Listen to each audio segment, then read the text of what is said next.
Wassalatu wassalamu ala Rasulillah ma ba'd. Bapak-bapak, ibu-ibu, jamaah salat zuhur, jamaah Masjid At-Taqwa yang semoga diberkahi dan dirahmati oleh Allah Subhanahu wa taala. Untuk tidak memperpanjang muqaddimah, kita lanjutkan pelajaran kita di Kitabul Jami'. Salah satu kitab yang berisikan tentang adab-adab dan akhlak mulia. Bagian akhir dari Bulughul Maram yang telah disusun oleh Al-Hafiz Ibnu Hajar Al-Asqalani rahimallahu ta'ala. Di kesempatan yang berbahagia ini kita memasuki hadis yang kelima di bagian bab Al-Bir Wasillah, di bab kebaktian, kebaikan dan menjalin hubungan silaturahmi. Hadis tersebut berbunyi, Wan Anasin radhiyallahu anhu anin Nabi sallallahu alaihi wasallam qala, dari Anas bin Malik radhiyallahu anhu, sahabat Nabi sallallahu alaihi wasallam, pembantu Nabi sallallahu alaihi wasallam, hidup bersama Nabi sallallahu alaihi wasallam lebih dari 10 tahun. Sehingga Anas bin Malik radhiyallahu anhu pernah mengatakan, lebih daripada 10 tahun saya hidup bersama Nabi sallallahu alaihi wasallam, tidak pernah Nabi mengatakan, kenapa engkau lakukan begini, kenapa kamu begini. Yang Nabi tidak pernah memarahi Anas bin Malik radhiyallahu anhu. Akhlak Nabi kita tercinta, Nabi kita Nabi Muhammad sallallahu alaihi wasallam. Dan hadis-hadis di bagian ini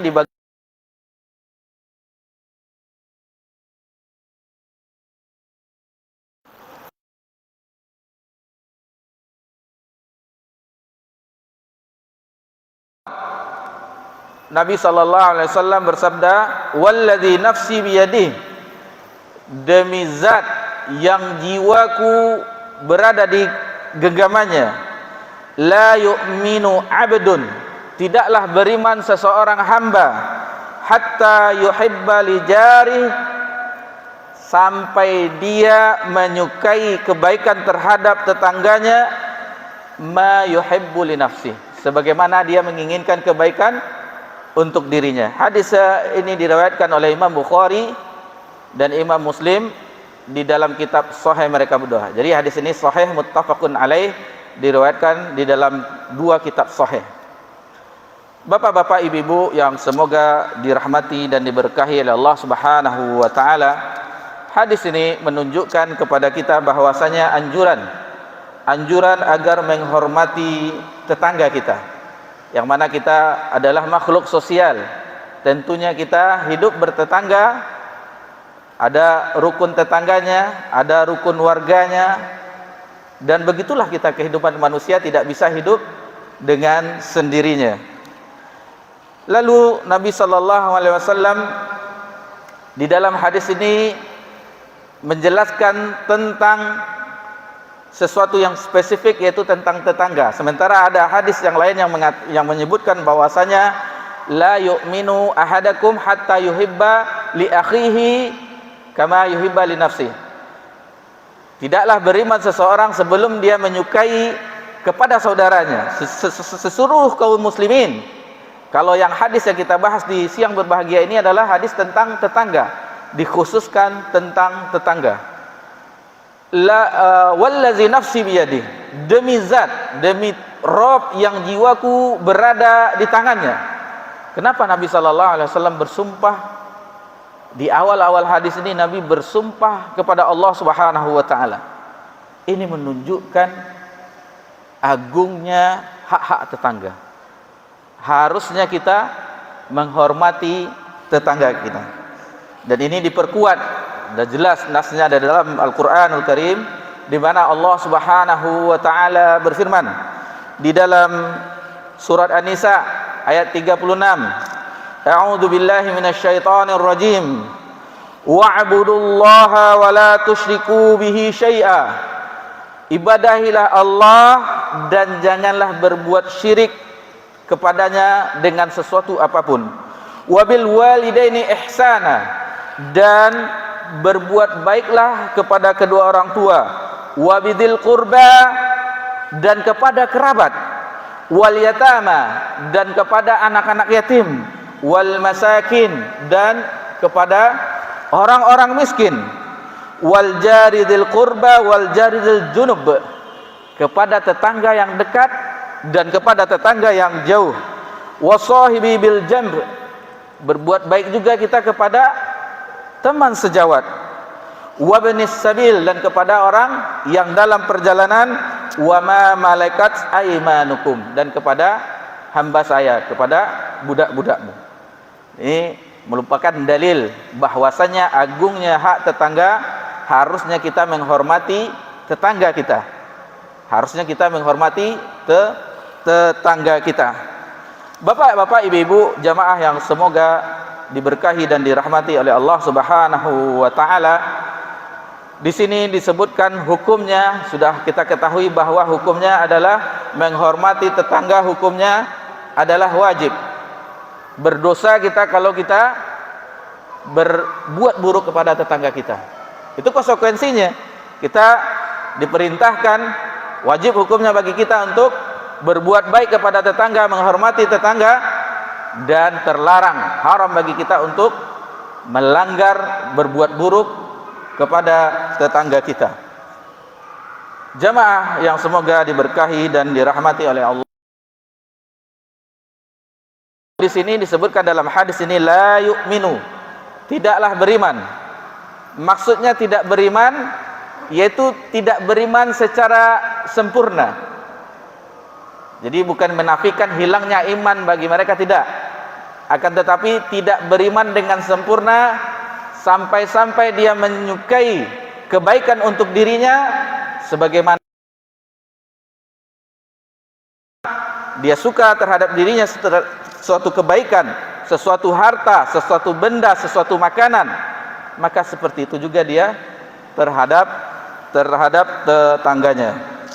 Bahkan di dalam hadis yang lain, Nabi sallallahu alaihi wasallam, sebagaimana hadis ini juga diriwayatkan oleh Imam Bukhari dan Imam Muslim, bahwasanya mazala Jibrilu yusini bil jar, Jibril senantiasa berwasiat kepadaku, mendatangiku agar berbuat baik terhadap tetangga, mewasiatkan, sampai-sampai Jibril senantiasa mengingatkan kepada Nabi kita tercinta sallallahu alaihi wasallam agar berbuat baik kepada tetangga. Hatta zanantu annahu sayurithu, sampai-sampai aku mengira bahwasanya tetangga itu mendapat warisan. Sampai-sampai Nabi sallallahu alaihi wasallam mengira, saking seringnya Jibril mewasiatkan kepada Nabi sallallahu alaihi wasallam agar berbuat baik kepada tetangga, sampai-sampai kedudukan tetangga tersebut sama seperti kerabat, juga mendapatkan warisan. Ini agungnya bagaimana hak tetangga yang harus kita penuhi. Dan dari sini kita juga bisa mengambil pelajaran bahwasanya ini adalah kebiasaan orang-orang para nabi, begitu juga orang-orang soleh berbuat baik kepada tetangganya, berbuat baik kepada para ulama terdahulu berbuat baik kepada tetangganya. Sahabat, diantaranya Abdullah bin Amr bin As, memberikan makanan masakan, dilebihkannya, disuruhnya, diperintahkan istrinya melebihkan masakan dan memberinya kepada tetangganya. Jadi jangan menyepelekan kita sampai meskipun kikil kambing kita pun tetap memberinya. Jangan kita cuman memasak aromanya sedap, tetangga mendapat aroma wanginya saja, baunya saja, akan tetapi tidak mendapatkan aroma lezatnya masakan tersebut. Berbagi kepada tetangga. Ini kita membicarakan terhadap situasi rumah yang biasa-biasa, berbeda dengan rumah yang mewah yang ada satpamnya, itu tuh berbeda lagi konsepnya. Namun sebenarnya yang diharapkan dari hadis ini sikap seseorang, bagaimana dia harus memuliakan tetangganya, menghormati tetangganya, dan berbuat baik kepada tetangganya. Ada sebuah kisah bahwasanya ulama terdahulu ulama terdahulu tetap bersabar dengan keadaan tetangganya, di mana aliran kotoran septic tank atau pincuran dari aliran kotorannya melewati rumah ulama ini. Namun ulama ini bersabar. Ulama terdahulu, kita membicarakan ulama terdahulu, anaknya pun, keluarganya pun tidak menyetujui bahwa ini mengganggu aroma yang tidak sedap. Namun dikatakan sabar saja. Mereka adalah tetangga. Padahal tetangga ini adalah orang non muslim, orang ahlul kitab. Lalu ketika ulama ini wafat, maka dari situlah diketahui bahwasanya selama bertahun-tahun kejadian itu ada. Sehingga dari sikap ini, dari sikap ulama yang telah meninggal ini, akhirnya si ahlul kitab dengan mulianya akhlaknya, bersabar dengan keadaan seperti itu, akhirnya memeluk agama Islam. Dan bagaimana ulama-ulama terdahulu mempraktekkan agar mereka bersabar juga terhadap tetangga mereka, dan mereka pun berbuat baik kepada sesama tetangga. Masyarul muslimin rahimani wa rahimakumullah. Dan hadis lain yang mendukung bahwa kita harus memuliakan tetangga, yaitu man kana yu'minu billahi wal yaumil akhir falyukrim jarah. Barang siapa yang beriman kepada Allah dan hari akhir, maka hendaknya dia memuliakan tetangganya. Dikaitkan dengan orang yang beriman kepada Allah dan hari akhir, dihimbau, diajak, dianjurkan, disyariatkan, diperintahkan agar memuliakan tetangganya. Lalu siapa saja yang masuk dalam kategori tetangga? Siapa saja yang kita katakan tetangga? Apakah bedanya RT di zaman sekarang, beda RT itu tidak tetangga lagi, beda RW tidak tetangga lagi? Kita bawakan beberapa pendapat ulama siapa saja yang termasuk tetangga. Dari kalangan ulama Syafi'iyah dan Hambaliyah, bahwasanya yang termasuk tetangga itu adalah 40 rumah. 40 rumah, radius 40, barat, timur, selatan, seluruhnya 40 rumah itu termasuk tetangga. Ini pendapat ulama dari kalangan mazhab Syafi'i dan Hambali. Lalu Imam Malik, pendapat ulama-ulama dari kalangan Malikiyah, menyebutkan bahwa yang dikatakan tetangga adalah orang-orang yang satu masjid. Orang-orang yang satu masjid dan kompleknya itu, daerahnya itu tidak terpisahkan oleh sungai. Ini pendapat Imam Malik dan ulama-ulama yang mengikuti Imam Malik rahimahullah ta'ala. Lalu Imam Hanafi, yang ulama-ulama Hanafiyah menyebutkan adalah orang-orang yang berdampingan, rumahnya berdampingan dan satu masjid. Secara ringkas kita ketahui dari pendapat-pendapat ulama ini bahwasanya setiap yang dekat dengan kita, berdampingan hidupnya dengan kita, satu masjid dengan kita, maka itulah yang kita sebut dengan tetangga kita. Itulah tetangga kita. Lalu kalau kita di pasar ini bagaimana? Di pasar kita tetangganya siang saja, malam tidak tetangga lagi.